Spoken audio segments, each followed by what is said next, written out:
Alright,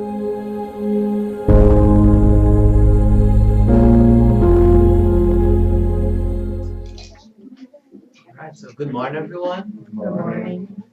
I said good morning, everyone. Good morning. Much better. It's a pleasure to have all of you here. I hope you can join us today with this lecture, Life After Death, Where Do We Go? That will be done by Rafael. But before we do that, I invite Joyce to do the initial reading and prayer for us, and then we can go to the lecture. Right? Thank everyone.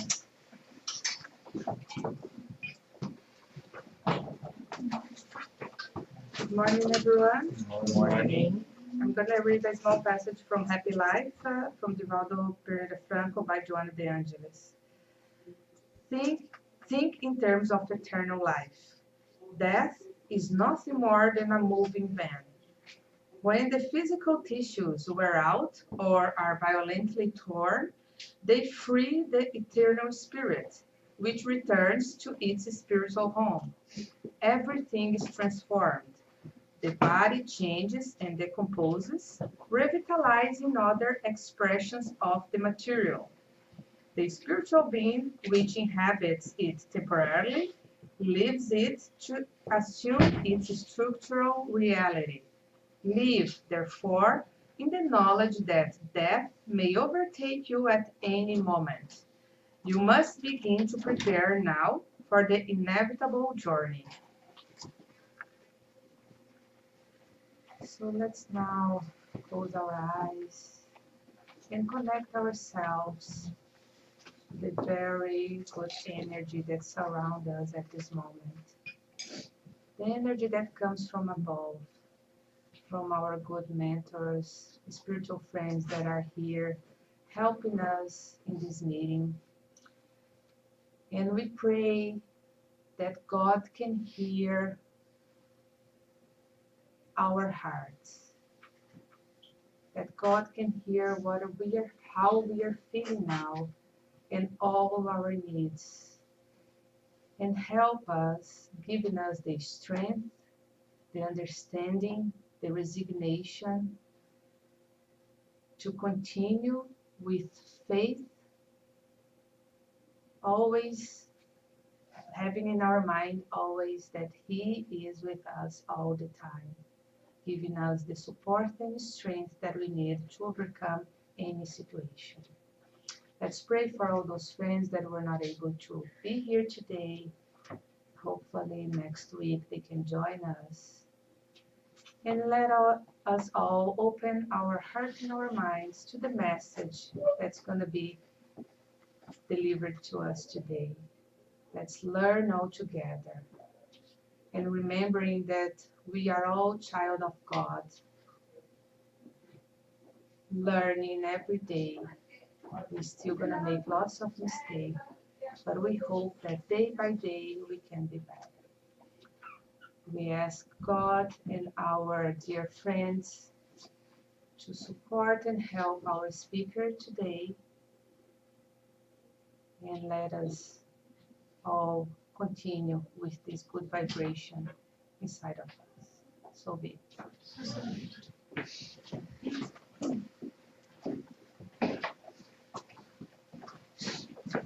Good morning, everybody. Good morning. I'm happy to see so many people here, and it seems that you all remember to change your clocks. Nice. So what I need to do today is to talk a little bit about a subject that has been or has impacting our lives since we evolved from the animal kingdom to humanity. And this topic is death or life after death.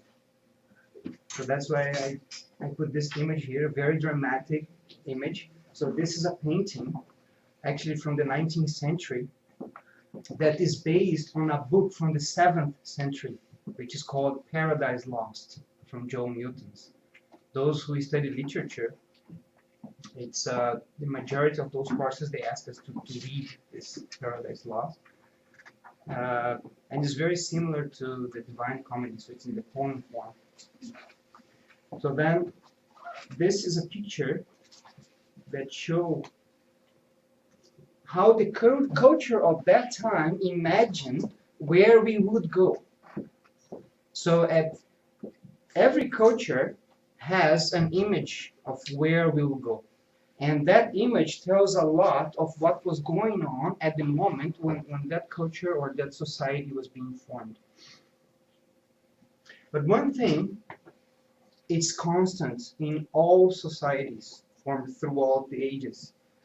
There has never been a society or a culture that does not believe in life after death. There are individuals, there are people, but as a culture, as a society, we always believe in life after death. There's studies that show that in the pictures that when we were starting our first steps in humanity, when we still lived in caves or in very rustic huts, and we used to do those pictures in the walls. Some researchers, they say that they can trace back spiritual phenomena since that time. And they say that the reason that we bury, or we used to some time ago, bury people with their belongings, it's exactly because they used to come back. So if we imagine, does that make sense? At that time, everything was dark, right? We didn't have light. Maybe the only light that we could create was through fire. So we lived at night, mostly at the dark. And our diet was based on meat, heavily on meat. Later on, we discover agriculture and we start turning to bread and vegetables. So if we see in this book, the medium's book, Kardec studies the laws that allows for materializations, spiritual materialization, and everything that they had in their environment when we were living in caves, it tells us that the environment is saturated by all the substances required for materialization. So it was something very common. So you see that someone dies, you still don't understand why someone dies. So he's here now, he's not, but I see the body. And then you are sitting around the fire, I'm just imagining. So you're sitting around the fire and that person comes back. So it's terrifying, you don't understand what's going on. So what do? You bury the body with everything that that person used to have. So saying that, okay, you stay there. Don't come back. You stay. Everything you have is there, so stay there with your body. So that initiated this culture of that helps archaeology so much that you figure out, you discover a body and there's all the belongings, so you can study the culture. So it started at that time.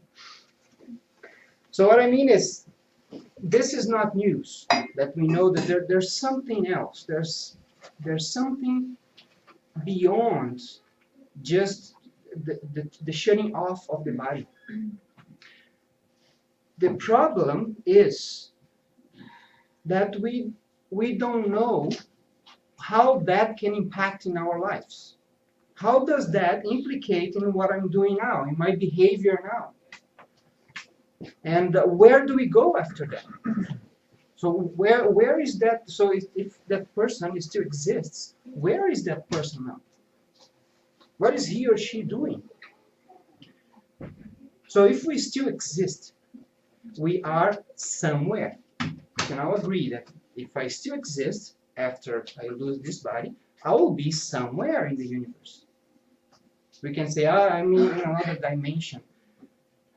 Okay, so then we increase our system, or what we mean by universe, and then we involve the dimension, and it's still the universe. I'm somewhere. And if I'm still me, I will be doing something. I'm still myself. So what is that we are doing? Interesting enough, there has been a survey in 2011 by here in Canada by Ipsos Ride that showed that 47% of the Canadian population believe that religion does more harm in the world than good. Almost half the population. 64% believe that religion provides more questions than answers. And those are not agnostics or atheists. Those are people who identify with this or that religion. So now they fill out the blanks there, the forms. What is your religion? So most of them, they all had one religion. So the problem is to understand what really is a religion. And what to do with the knowledge that life goes on. So this distrust that comes from a very childish concept of life after death, it's not wrong. It's just that we move on. We need to move on. We need to grow with civilization, with science. We grow as a culture, so we cannot keep. So that's the difference between culture and tradition. Culture is the agglomeration, is the integral of knowledge of a society that changes all the time. It changes throughout the years. Tradition, it's frozen culture. It's something that happened until some time, and then it's frozen at that time. And then it's only repeated. We don't even know why we're doing it anymore. It's tradition. Tradition is frozen culture. So we need to move away from traditional concepts and continue building on top and learning. So then when we are here 2,000 years or 15th century, 16th centuries after a tradition has been frozen, or that knowledge has been frozen, and we go back, that makes no sense anymore.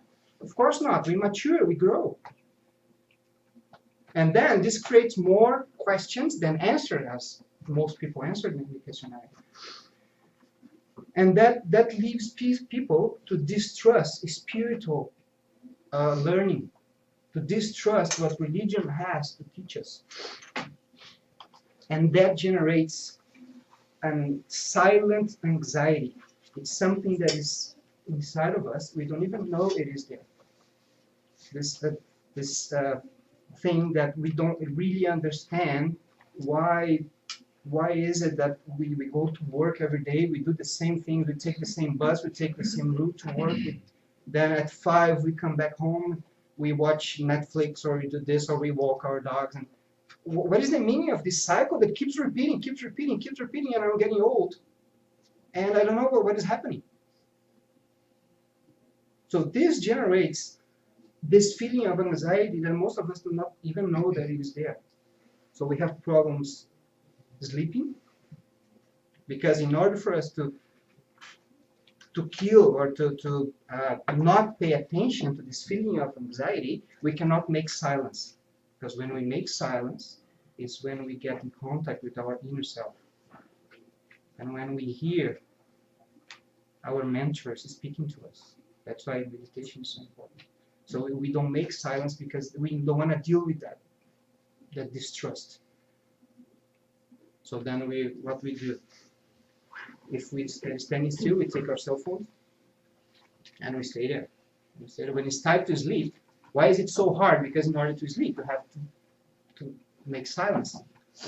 And then your head is all busy and you cannot make silence. And that all worries you, so you have to take a medicine. Or I'm walking the street and I don't want to make silence, so I walk with headphones, with music. I take a subway, headphones are there. So we don't make silence anymore.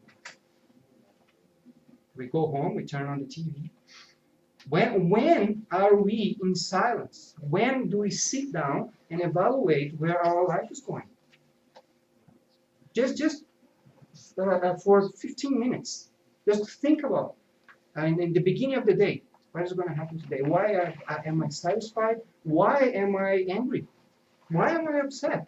Why am I always upset? Why? When do we do this? We don't. So that's why we are here today to participate in this worldwide movement, this worldwide spreading of Spiritism or Spiritist doctrine, that since the 19th century has been answering those questions and providing us consolation. And since then, it has only grown. We have less than 200 years of existence. So if we compare with the other movements, they stack centuries, we are very young. But the difference is we don't have tradition. We have culture. We always accumulate. We don't freeze anything.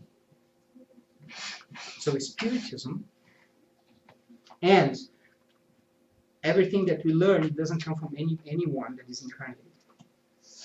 It's a very thorough process, and we don't even need any spiritual phenomena anymore.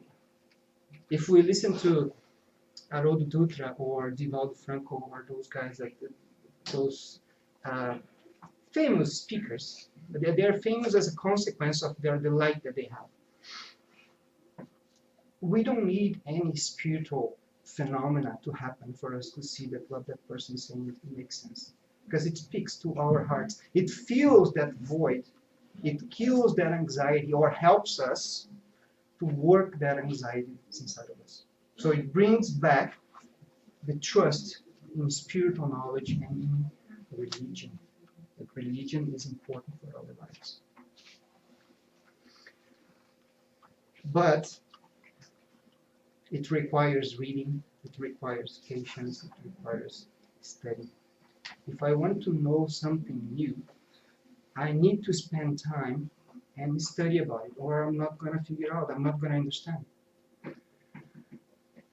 I've been studying Spiritism for 24 years now, and I still don't feel the confidence that I feel from my field of research, for example, that I've been studying for much less than that. Because it's so vast and it keeps growing. You take one book and you read a sentence. The universal humanity. So it's just okay, universal humanity, and then you keep reading. And then a few years later, you go back to that and see universal humanity. It's not earthly humanity or world humanity. It's the humanity of the universe. So it's not just the 8 billion or approximately 8 billion incarnates and 20 billion incarnates we have in this planet. It's in the whole universe. Humanity involves all the inhabited worlds and the spirits who no longer are attached to a planet. So then you go back to that same sentence and you start thinking, and you keep on that for days. So that is Spiritism. It requires us to do this. Okay. So after this introduction, what I want to do is to bring to our conscious mind what we already know in our unconscious mind. We already have this silent intuition that actually Kardec speaks about in Heaven and Hell, chapter 1. He talks about the theory of annihilation. The theory of annihilation is when we believe that everything ends with death. So then, since he was a professor, he started studying what will be the consequences of not believing in life after death.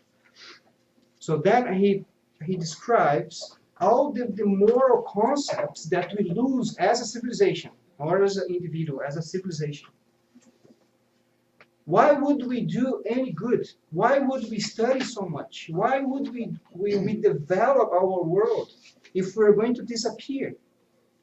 Then we see that so his conclusion is none of us really believe that things end after death. As a civilization, since we are always growing, and right now we're talking about climate change, and we are thinking in saving our planet and doing everything we can for those who come after us. But what would we worry about that if we're going to disappear in a few years or in a few decades? I'm going to disappear. Why would I care? We don't live like that. It's in our subconscious. Spiritism just unroot that and bring it to the conscious mind so that we can work and transform our flaws into virtues. But we need to bring that into our conscious mind so that we can put conscious effort in changing. So that's all Spiritism is doing. It's something that we already know. It's just bringing to the front of our heads. And for that, I want to start with a very simple concept. What it is, if you read The Evolution in Two Worlds or the Spirit's book or the Medium's book, he talks about this concept all the time. When he says that when we enter the human evolutionary state, so when we finally become humans, we have a constant thought field. We have a constant thought field. Okay, what does that mean? What is a field? One of the best ways that I figured out to explain this is if we look at a candle. There's something around the candle, right? I don't know what it is. There's something around the candle. I can see the flame and it illuminates. So whatever space we see that the light of the candle touches, we see that that's part of the field of the candle. So there's a luminous field. So that's what a field is. It's something, so the candle has an energy source and there's something around that whatever touches, it changes. So it was dark before, now it's not dark anymore. So it was changed by the field of the candle. So if I get close to the candle, so we say, is there any energy on that field? Well, if I get close, I put my hand close to the flame, what do I feel? Heat. What is heat? So what is happening is the atomic structure of my fingers, the molecules, they start shaking really fast when it gets close to the candle. They start shaking really fast. If they shake too much, they start dissociating. So if they dissociate, then we have a burn. Our skin is burnt. Why are they shaking? Because they are absorbing the energy of the candle. So this is what we say as a field.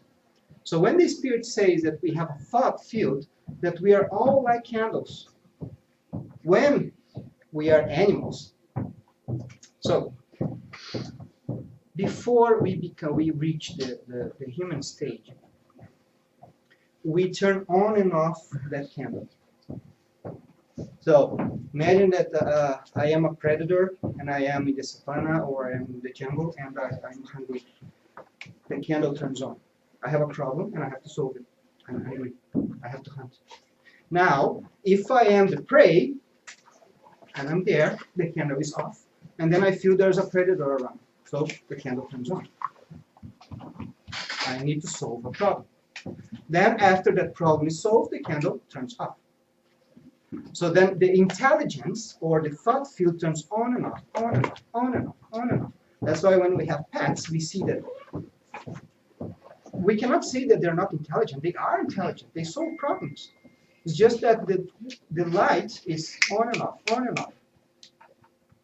And then as we grow in the evolutionary state, we have on and off, on and off, on and off. And we continue growing on and off, on and off, on and off, on and off, on and off, on. And continues, that's us. So our candle is always on. So then for the first time, we accumulate everything that we are, everything that we think, everything that we do. It's a field like a candle around us. It stays around us. I'm walking around and that field is around us like a candle. It's changing wherever I am. And we can feel each other's flames. We can feel if it's good, if it's bad. And it's not just in that atmosphere around me. If I light a candle here and I turn off the lights, I can feel the heat. But the person that is at the door cannot feel the heat of the candle, but can see the candle. So there's two different things. We call near field and far field. So we are changing everything around us. And we are sending information in all directions of who we are. And whoever picks that up and think like us will approach. Like we go to our friend's house to just have a short chat. So then we start getting close to the concept of heaven and hell. So let's keep that in mind. And we can ask, why can't we see it? Why can't we see each other flame? So you told me that we have flames. We are like a candle. We have fuse. I'm not seeing anything. I don't see anything. I look around. I see hair. I see lack of hair. I see different people, but I don't see any field. The seeing process, which we can generalize as a data acquisition. When we see, we are acquiring data. But we cannot rely on only our eyes. The only reason that you guys are seeing me now is because there's a light that is reflecting from me as being captured by your eyes. But what if I start shaking really fast and the only light I emit is X-rays? You're not going to see me anymore. You're not going to see me. It doesn't mean I'm not here. So the data capturing process or the seeing process is something that for our eyes today, it is very narrow. Our sensors, our optical sensors, they have a very narrow capacity. But once we free ourselves from these sensors and we can capture information with our whole bodies, by that I mean when we are no longer incarnated, then we see. Then we see the candle of each one of them, each one of you and myself. So you can see that there's different colors, different smells. We can see the candles that we like, the candles that we don't like, and there's no way for us to hide it. There's nothing you can do to turn off that candle. There's nothing you can do. Everybody sees who you are and what you're thinking, because you are emanating that everywhere. That's kind of scary. That makes us think. Do I want people to see my candle? I really want. So getting back to this is a very important concept, but getting back to life after death. We have to connect the concepts. So we talked already about the effect that we had in the old days about the spiritual phenomena. And this never really stopped. The spiritual phenomena never really stopped. It's always happening around us. It's always happening. Today, as I said before, since we make very little silence, our life is always busy, our head is always busy. It's not always that we can identify. But it's always happening around us. But a part of us, it keeps forgetting. It keeps forgetting this truth. We all, as I said before, we all know unconsciously that life continues, moves on. But we don't stop to think about what is the impact that that's going to bring to our lives.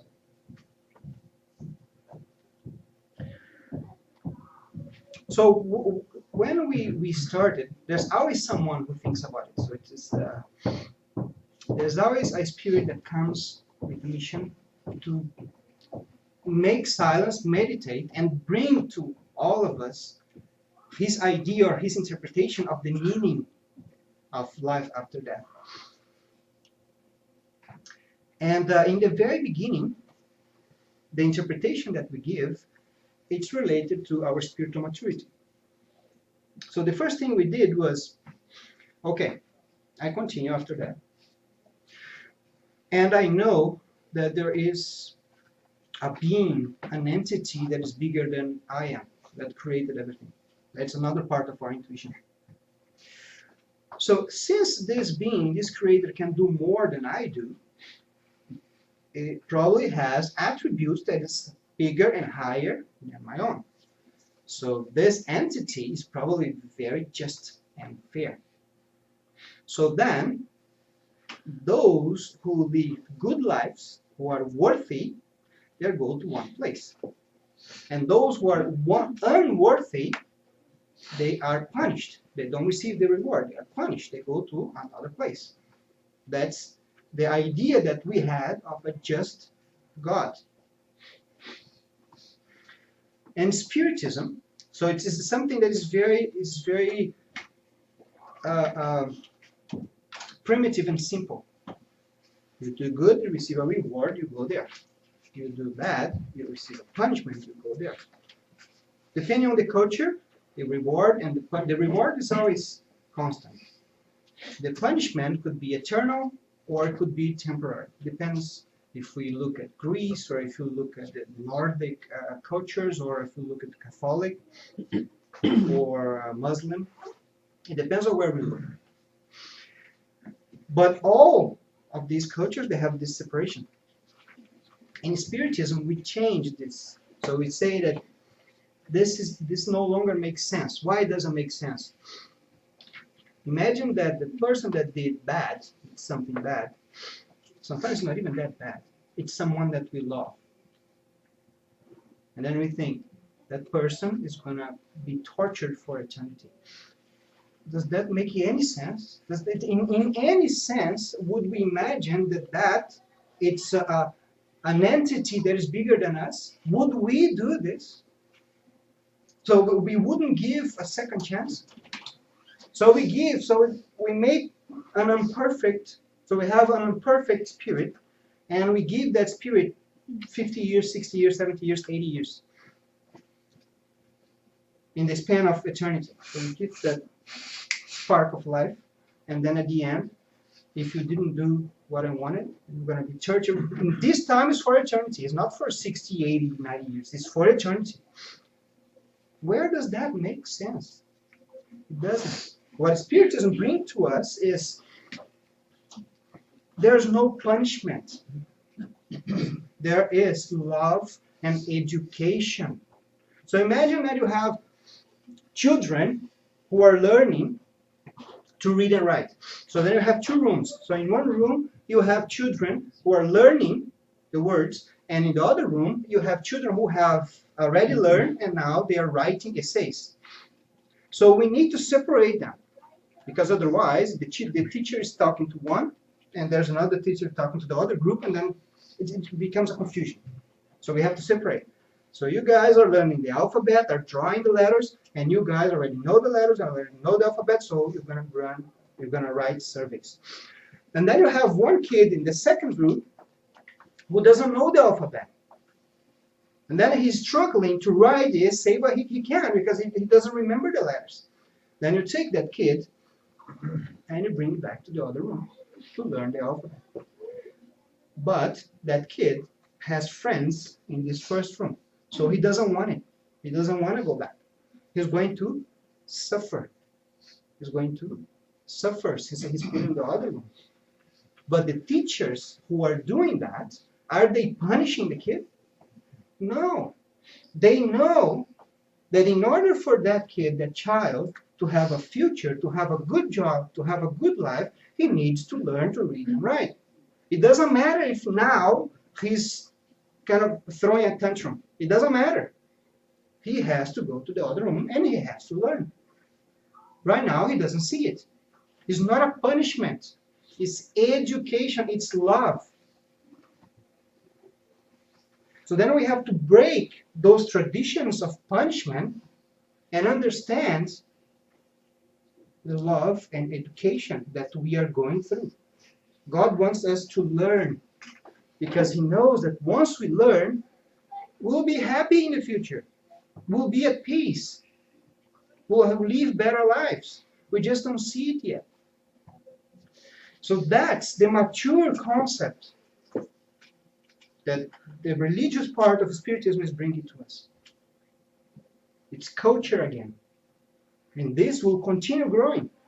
We're going to learn more. Now that's the vision that we have. But we continue growing. We continue growing. We're not going to stop to create a tradition here. It keeps growing.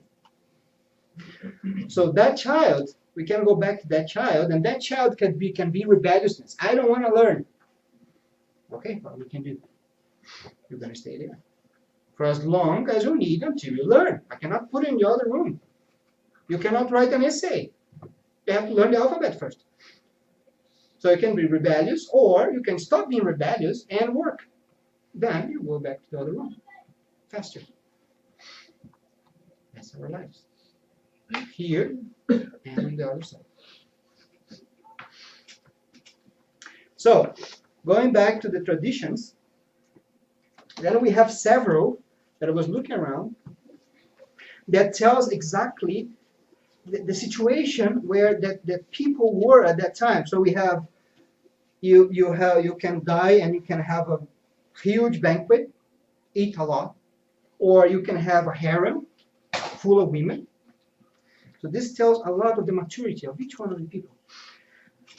Or you can suffer tortures. So we have Elysian fields, which is those two, and Tartarus in Greece. We have Valhalla and Niflheim in the Nordic tradition. We have Jannah and Jahannam. And we have heaven and hell. So we always knew. So the only thing is, how do we understand what happens after death? There was never a situation where, oh, nothing is going to happen. There's very small groups, but never a civilization. One thing that we all agree is that in a state of bliss, it seems that we go up. In a state of suffering, we go down. So that's one thing that we all agree. But where, up where? So in those days, they thought that we have a flat earth. That's coming back, but nothing we can do. So we have a flat earth, and there is a dome on top of that, and heaven is above that dome. And hell, or any other name, it's below. So it's in the dark caves because it's very uncomfortable there. So it must be there. There are rivers that bring, and sometimes you have to cross a river. So there's all sorts of things. But with the development of science, we started thinking, there is no dome. We are in a planet that composes trillions of other planets that create a galaxy. So why would God, so there's trillions of planets in one galaxy, and there's trillions of planets, and then God, who created the universe, will choose a blue dot, and there he's going to put heaven and hell for all humanity. It doesn't make sense anymore. It doesn't make sense. Our reason cannot accept that anymore. So then we start growing with that. And I want to bring one guy that he was one of the most influential philosophers who developed this concept of heaven and hell. Not just heaven and hell, but eternal punishment and eternal bliss, the war between God and devil, and death as a punishment for Adam's original sin. So he wrote all that into a book, this book here, that is called The City of God Against the Pagans, or just The City of God. So his name was Augustine of Hippo. So he was a bishop in the Roman Empire in the 5th century in Africa.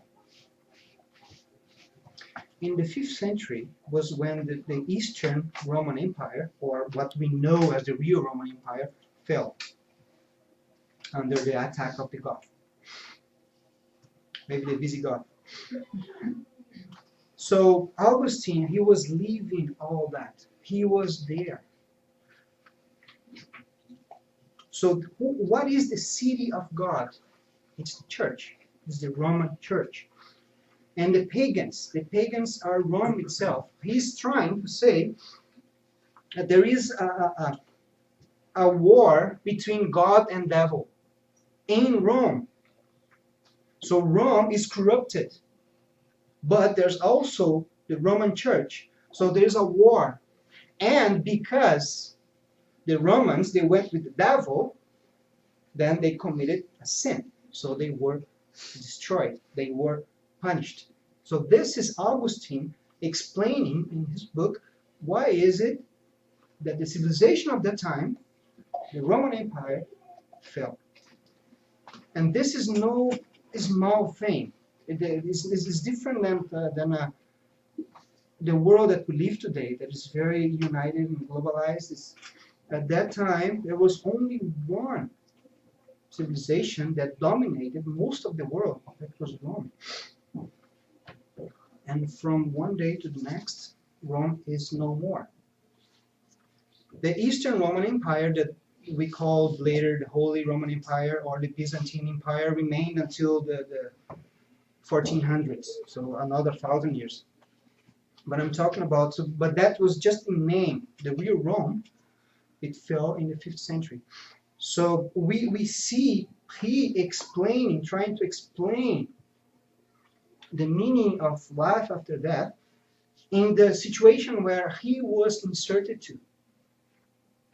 And some of us still believe in the same situation. So we still go by the concept that he developed under that storm, that war. His world fell apart, literally. So there was no civilization anymore. And there was a lot of technology and infrastructure that was lost with Rome. But we could say, okay, so if this guy was wrong, then God would punish Augustine. He did no such, he or she, God, did no such thing. So Augustine, he learned, well, he became, in the 13th century, the church decided that he was a saint, so now we call it Saint Augustine. So he learned, 14 centuries later, he comes back, and he writes the 3rd chapter of the Gospel according to Spiritism. So he comes back to rectify, to correct the concept that he wrote before. But this time he doesn't come as an incarnate spirit. He comes as a discarnate, participating in the movement of creational Spiritism. So I'm going to read only one paragraph, just bear with me, it's not very long, which is the last subject for chapter 3, which is chapter 3 of the Gospel of Spiritism, talks about the evolution of the world. So from a regional concept that he created, he went to explaining the evolution and changing of worlds in the universe. So then he writes, progress is one of the laws of nature. All animate and inanimate beings of creation are submitted to it by the goodness of God, who wills for everything to grow and prosper. No punishment anymore. Death, which to humans appears to be the end of things, it's only a means of reaching a more perfect state through transformation, since everything dies in order to be reborn, and nothing suffers annihilation. So this is completely different than what he wrote in the Seed of God. Why am I bringing this? Again, there's no punishment. There's only learning.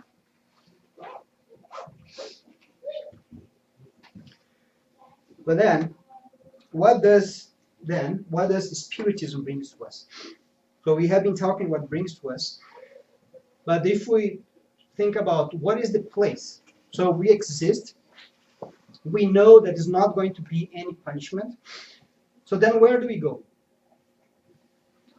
So there's a massive amount of books. So we have the 5 books that we have here, but those are not the only ones. So we have What is Spiritism?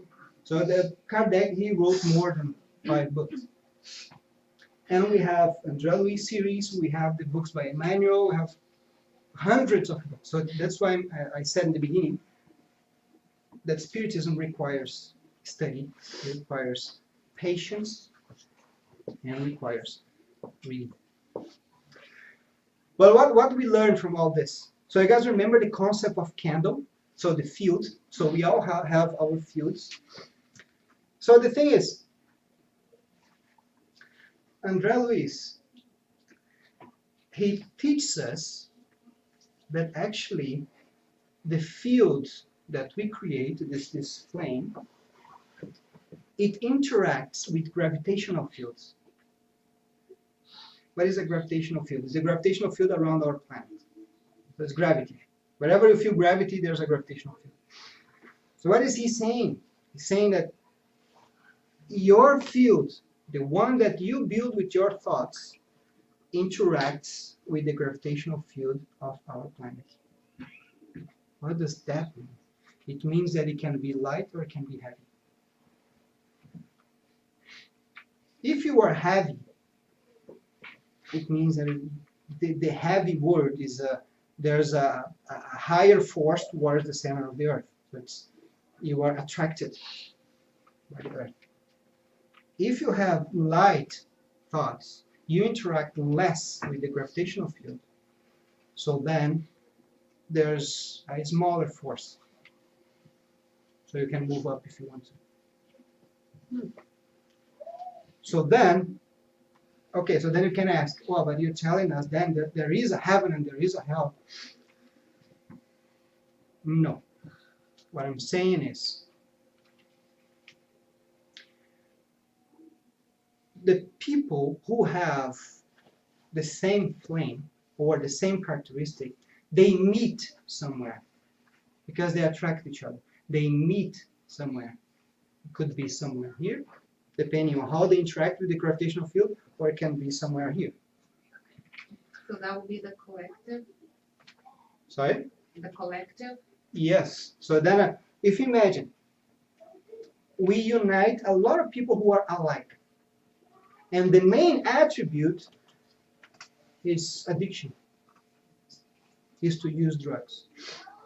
So we can take this collective of people and put in Banff, a beautiful place, amazing place.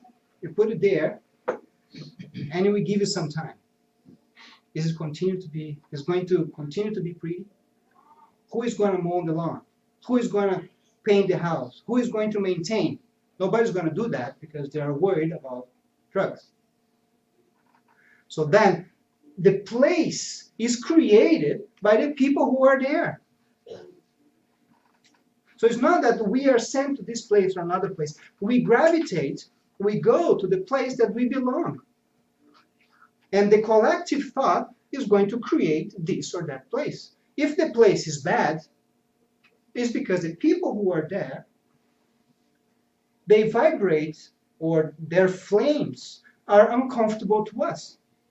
If you put a lot of people who the only thought is vengeance, what is the type of place they're going to create? For them, it's a good place. They feel comfortable there. Maybe it's not comfortable for us. Then we go to another place. And what is this place? It depends on what we have inside of us. So you see how the concepts they invert? This is not a specific place in the universe where we are sent to. It's a place that we go because that's who we are. We gravitate there. That's the proper word, because if our thoughts are still very heavy and we are around the planet, the place that we are going is going to be around that planet. We cannot get rid of the gravitational field because of our thoughts. But what is a heavy thought and what is a bad thought? Or a heavy thought and a light thought? Everything that is daughter or son or a product of selfishness and pride. Selfishness and pride. And we have jealousy, vengeance, anger, envy. All this creates heavy thoughts. It's a physical process. It's physics. It's not our physics. It's not physics that we understand. I don't. I'm just relating to you the physics that they bring to us. They understand. We don't. So then they write down through the shiksha here, and then we read, and it makes perfect sense.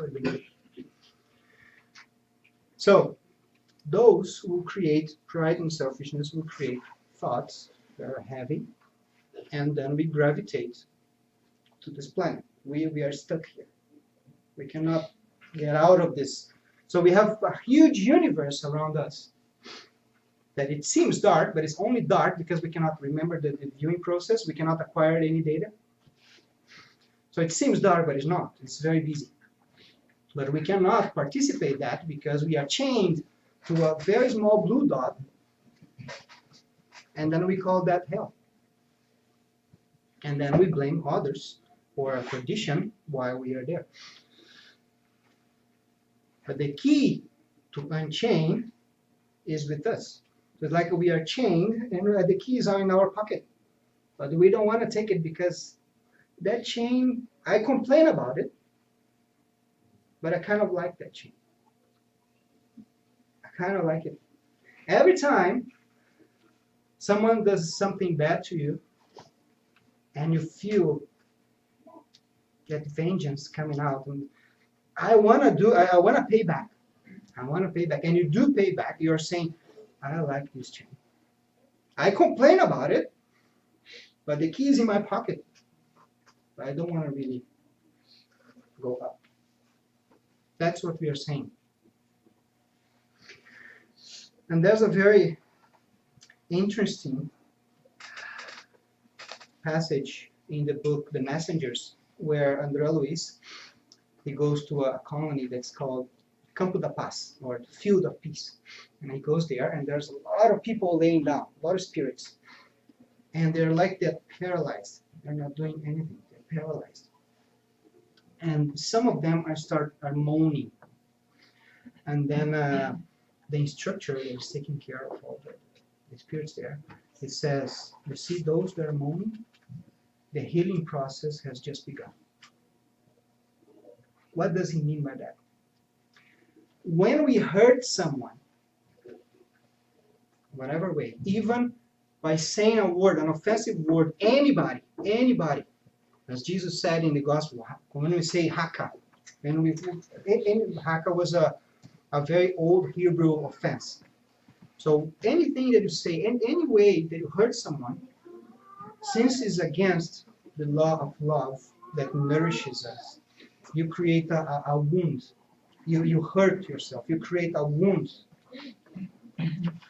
I always think about in the heart. So like you hurt your own heart. But we know that heart is a muscle. But just imagine in the representation what heart represents to us. So when we feel this type of pain, remorse, it seems that we feel here. So that's why it seems that it's in the heart.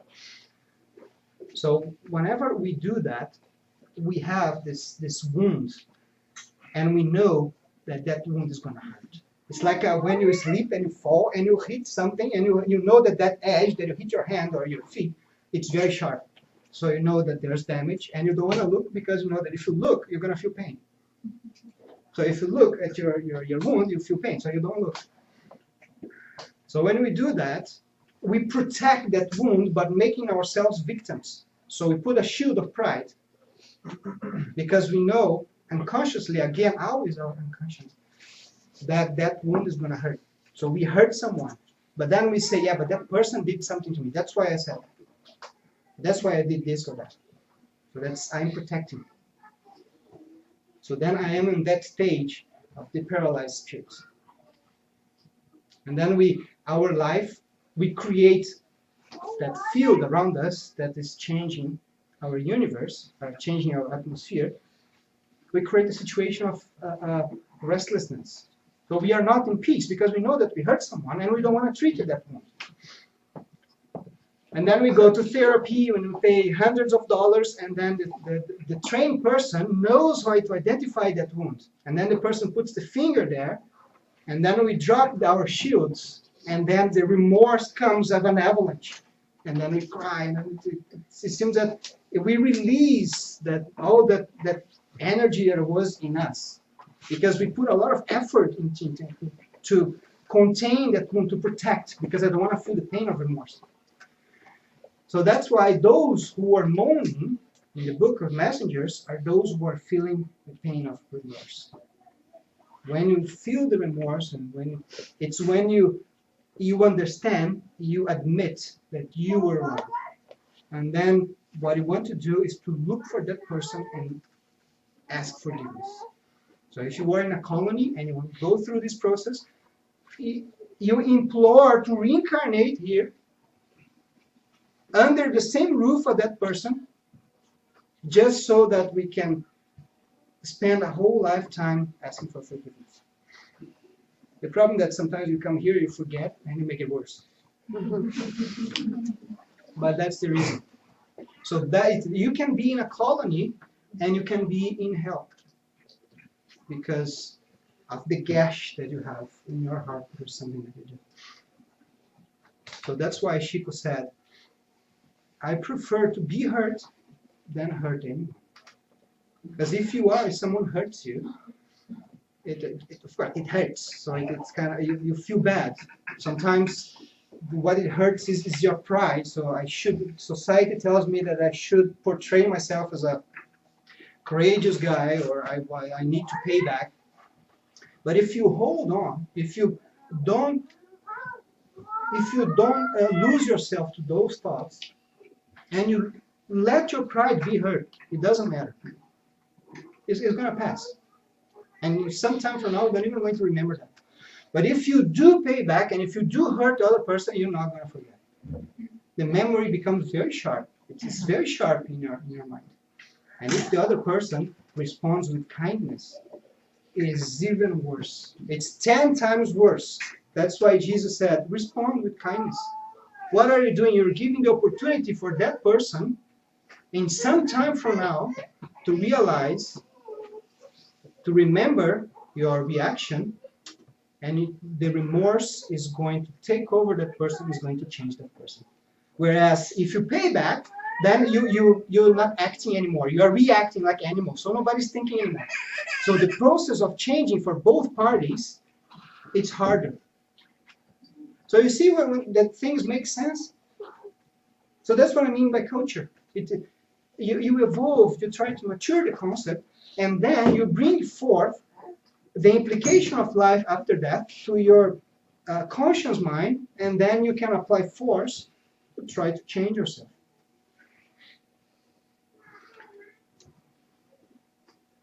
So this picture that I wanted to finish with,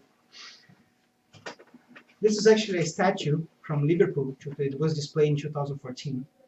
It represents the famous truce that happened in 1914, World War I, the beginning of World War I.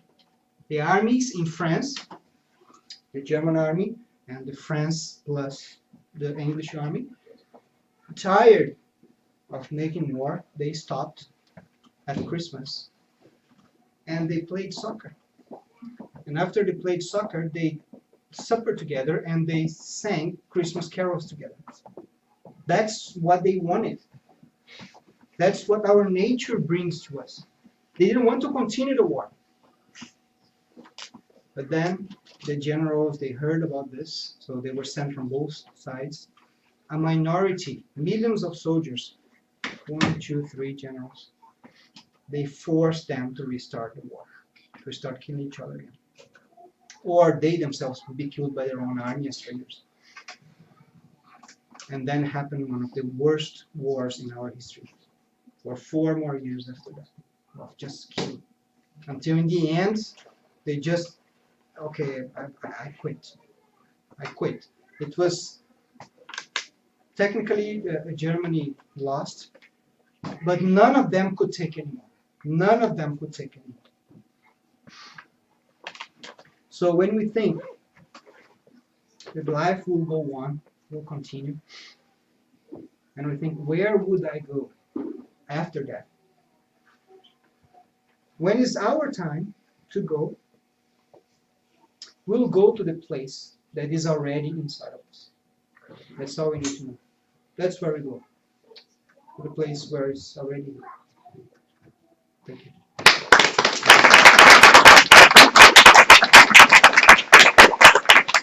Thank you so much, Rafael. We do have time for a few questions.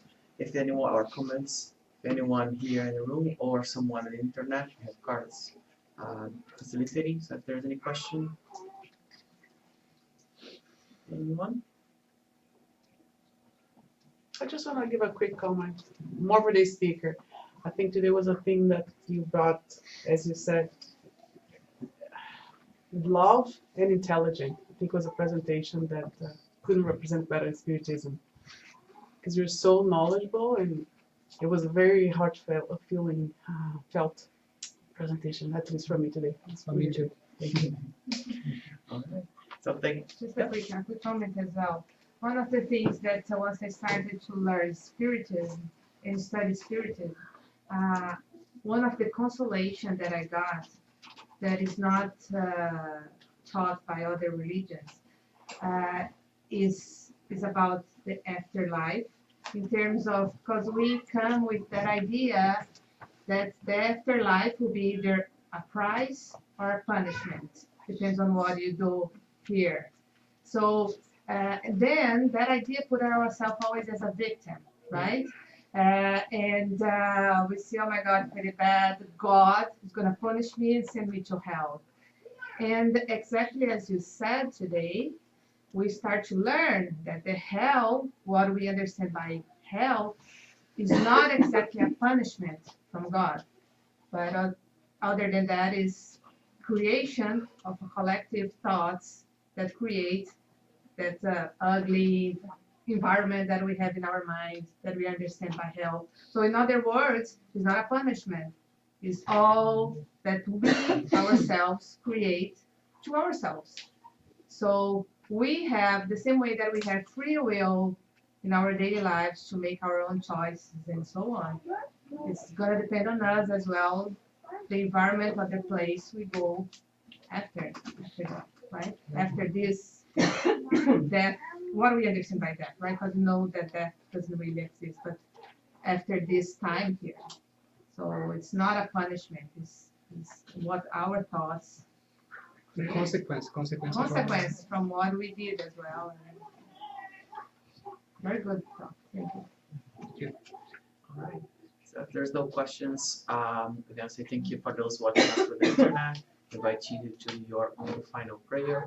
And for those here at GSS, we're gonna get prepared for the passes. I know that we have a few new people here.